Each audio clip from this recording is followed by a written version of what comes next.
Aunque el tema de su máster había destrozado su imagen, doña Cristina Cifuentes se resistía a dimitir por eso.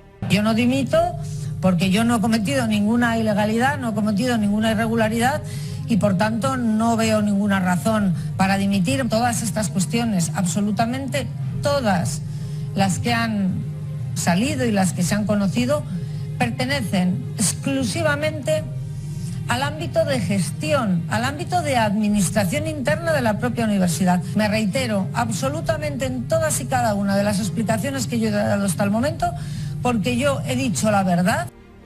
Y lo que precipitó su caída fue que el 25 de abril del año 2018, el digital OK Diario, que dirige don Eduardo Inda, publicó unas imágenes donde se la veía a ella robando unos frascos de crema en un Eroski en 2011, es decir, 7 años atrás. El asunto era impactante porque quería decir que alguien había cogido esas imágenes de vídeo cuando tenían que haber sido desechadas y las había guardado 7 años a la espera de sacarlas en el momento que fuera oportuno. Que es anunciarles mi renuncia a ser presidenta de la Comunidad de Madrid. Una campaña que ya dura bastante tiempo, una campaña que dejó de ser política para convertirse en personal. Me llevé por error y de manera involuntaria, sin ser consciente de ello, unos productos por un importe de 40 euros. Me lo dijeron a la salida, los aboné en ese mismo momento. La destrucción sin escrúpulos de un ser humano con sectores del Partido Popular vinculados a las cloacas y con tabloides que están destruyendo a un ser humano es una lógica de la política y del pseudoperiodismo en la que yo no quiero entrar. En política hay cosas que no son legítimas y destruir a un ser humano no es legítimo. El periodista que firmaba la investigación en OK Diario era don Manuel Cerdán, uno de los periodistas de investigación más importantes de España, autor de algunos de los scoops que más han marcado la historia del periodismo de investigación en nuestro país, como por ejemplo localizar a don Luis Roldán cuando estaba escondido en Francia, desenmascarar el llamado GAL verde, que llevaría a la cárcel a miembros de la Guardia Civil por su implicación con los GAL, las escuchas ilegales del CSID que costarían la dimisión del entonces vicepresidente don Narcís Serra y del ministro señor García Vargas, o el llamado caso de los fondos reservados, llevan la firma de don Manuel Cerdán. Pero también es sabido que don Manuel Cerdán es uno de los periodistas más cercanos al comisario Villarejo. Más ahijado de Manolo Cerdán, que lleva trabajando con Villarejo desde, desde la transición. O sea, ¿cómo no lo vas a...? Quizá fue eso lo que provocó que un gran grupo de periodistas dijeron que si la investigación la firmaba el señor Cerdán, aquello tenía que ser obra de las llamadas cloacas. Pues puede ser que a través de sus contactos en las cloacas de interior el señor Inda haya conseguido, vete a saber de qué manera, un vídeo de seguridad que tiene 7 años, con lo cual lo llevan guardando 7 años para mandarle una cabeza de caballo a la señora Cifuentes cuando llegase el momento. Y parece que alguien ha estimado que ha llegado el momento. Creo que da mucho asco y creo que lo está viendo toda España, más allá de si el vídeo es un fake o es verdad, que a lo mejor es verdad. Yo entiendo que cuando alguien tiene contactos con el señor Villarejo, como es el caso del señor... Pero señor Echenique, es que hay algo que me desconcierta. ¿Qué tiene que ver el comisario Villarejo con...? En Público.es, doña Patricia López y don Carlos Enrique Bayo titulaban que las cloacas dan la estocada final a Cifuentes. Una gran alegría. Y sabía perfectamente que eso era un auténtico, como se suele decir, pelotazo periodístico. Y había robado 2 botes de crema. ¿Pero cuál es el pelotazo periodístico de un hecho que no fue ni delito porque lo pagó? ¿Qué tipo de pelotazo es ese, más allá de hundir a una persona en el plano humano? Que es que es cloaca absoluta, por favor. Que apesta. Explícamelo tú que rebotaste el vídeo. Ganas de vomitar. O sea, Cifuentes se tenía que haber ido por el máster y por todo lo corrupto que hay en Madrid. Pero por esa mierda que habéis sacado, no. Carlos. Patricia.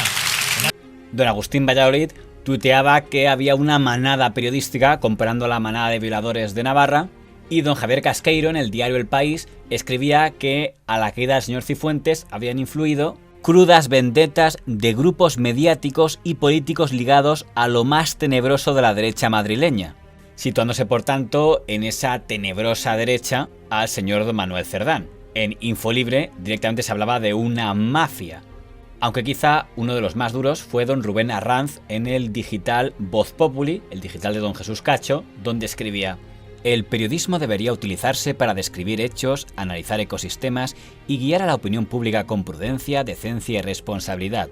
Ningún redactor debería ser víctima de esa megalomanía que impulsa a conseguir dimisiones en administraciones, partidos o empresas, sea como si fueran una especie de trofeos de caza.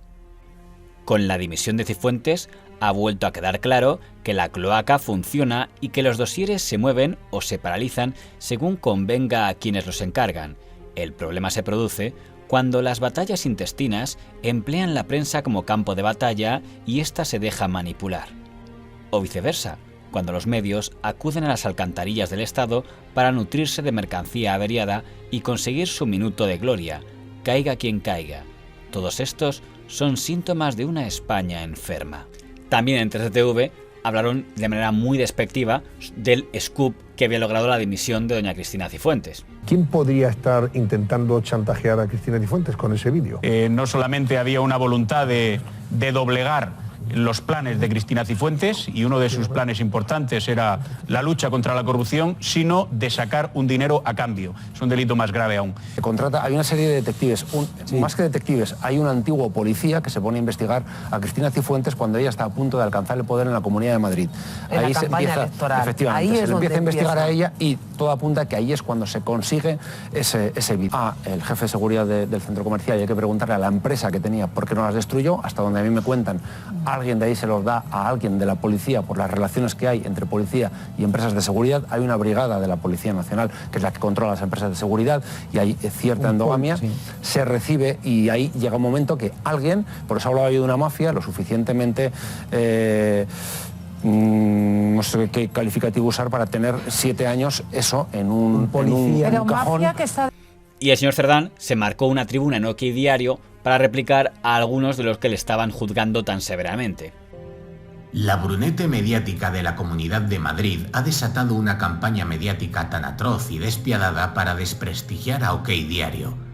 Tras el scoop de OK Diario, algunos compañeros respondieron con un irascible ataque de cuernos, mientras otros se mortificaban con esa envidia que define morfológicamente a los españoles.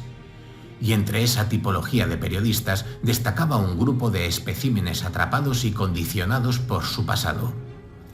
Uno se dedicó un lustro enfrascado en la teoría de la conspiración del 11M. Eso va por don Pedro J. Ramírez, dado que en su digital se había reprochado lo que había hecho OK Diario. Otra difundió la conversación del ministro del Interior con el jefe antifraude de Cataluña, mientras reconocía ante el Parlamento catalán que la grabación era ilegal. Eso va por doña Patricia López, que difundió a través de Público.es una conversación que le fue grabada al ministro señor Fernández Díaz cuando hablaba con el señor de Alfonso y que fue difundido justo un día antes de las elecciones del año 2016. Otro estaba preocupado porque su mujer trabajaba para Cifuentes y peligraba su puesto de trabajo. Ese es un golpe directo a don Javier Casqueiro, del diario El País. Otro fue jefe de prensa y portavoz de Rafael Vera durante el contubernio de la Guerra Sucia. Eso va por don Agustín Valladolid, porque efectivamente don Agustín Valladolid fue jefe de prensa del Ministerio del Interior en la etapa del señor Vera. Otro era un incondicional de Villarejo mientras le suministraba exclusivas. Tengo la impresión de que con eso se refería a su ex socio don Antonio Rubio, dado que desde que rompieron ha publicado algunos tuits contrarios al tipo de periodismo que hace el señor Cerdán. Otro llevó a su programa a un abogado para acusar de pederasta sin pruebas a un honrado fiscal anticorrupción. Eso es un ataque a don Antonio Jiménez, el presentador de 13TV, que en efecto a su programa llevó a don Ignacio Peláez para que acusara al señor Grinda, fiscal, de un caso de pederastia. Ignacio Peláez nos acompaña esta noche para hablarnos de un caso bastante truculento. Tiene que ver con un fiscal anticorrupción. El fiscal José Granda. Fiscal anticorrupción... José Grinda. Grinda, perdón, Granda no, Grinda, José Grinda González. Y es que este señor tiene 4 procedimientos penales que la Fiscalía los ha cerrado. O sea, siendo fiscal anticorrupción y ejerciendo como tal, tiene 4 procedimientos abiertos. Que la Fiscalía los ha parado y los ha cerrado. Entonces, el más grave de todos tiene 2 procedimientos como pederasta. No me digas. Pederasta. Va a ser reincidente. Otro financiaba sus reportajes con fondos de una agencia de detectives. Eso va por don Javier Chicote, actualmente periodista de investigación del diario ABC, que durante mucho tiempo fue considerado el enlace en medios de la agencia de detectives Método 3 del señor Marco. Otro reprodujo la grabación de policías con agentes secretos del CNI poniendo en riesgo la identidad de los espías. Eso va por Infolibre, que fue quien publicó los audios del caso Nicolai, que perjudicaban al señor Martín Blas y beneficiaban al bando del señor Villarejo. Y cuando ya tiene el pequeño Nicolás, me la ofrece a mí, a cambio de quitar una información, y yo digo que no la quiero, y entonces le ofrece a una productora de televisión, ¿no? Se lo da a una productora de televisión a cambio de una entrevista. Presuntamente esta productora de televisión se la da a otro periodista, el cual la publica en su medio, que es en este caso Infolibre. Otro pedía favores porque quería colocar a su jefe en la presidencia del Colegio de Abogados de Madrid. Eso va contra don Alfonso Merlos, porque durante una etapa efectivamente trabajó para el señor Alonso, que aspiraba a un puesto en el Colegio de Abogados de Madrid. El colmo del cinismo queda representado por un periodista de un diario progresista que, en un extenso artículo, desliza insinuaciones sobre un compañero de OK Diario y nos sitúa en el submundo de la comunicación. Sus comentarios me importarían un bledo si su mujer no fuera una de las directoras generales de la Comunidad de Madrid de la línea Cifuentes. Todo un ejemplo de pureza periodística. Una nueva referencia al señor Casqueiro por el reportaje del diario El País que antes hemos mencionado. De toda la bazofia que ha llegado a mis ojos y oídos, destaca el artículo publicado en Voz Populi que nos llega a comparar con algo tan deleznable como es la manada de la violación de Pamplona. Y tiene su gracia que esa información se publique en un diario a cuyo editor tuve que salvarle el pellejo en una querella del CSID cuando éramos compañeros en El Mundo. Esa es la réplica del artículo de don Rubén Arranz y dispara contra su editor, don Jesús Cacho, dado que don Manuel Cerdán y don Jesús Cacho fueron compañeros en El Mundo cuando este periódico publicaba las exclusivas contra el felipismo. Cuando yo publicaba las informaciones del Orgal me decían que era proetarra.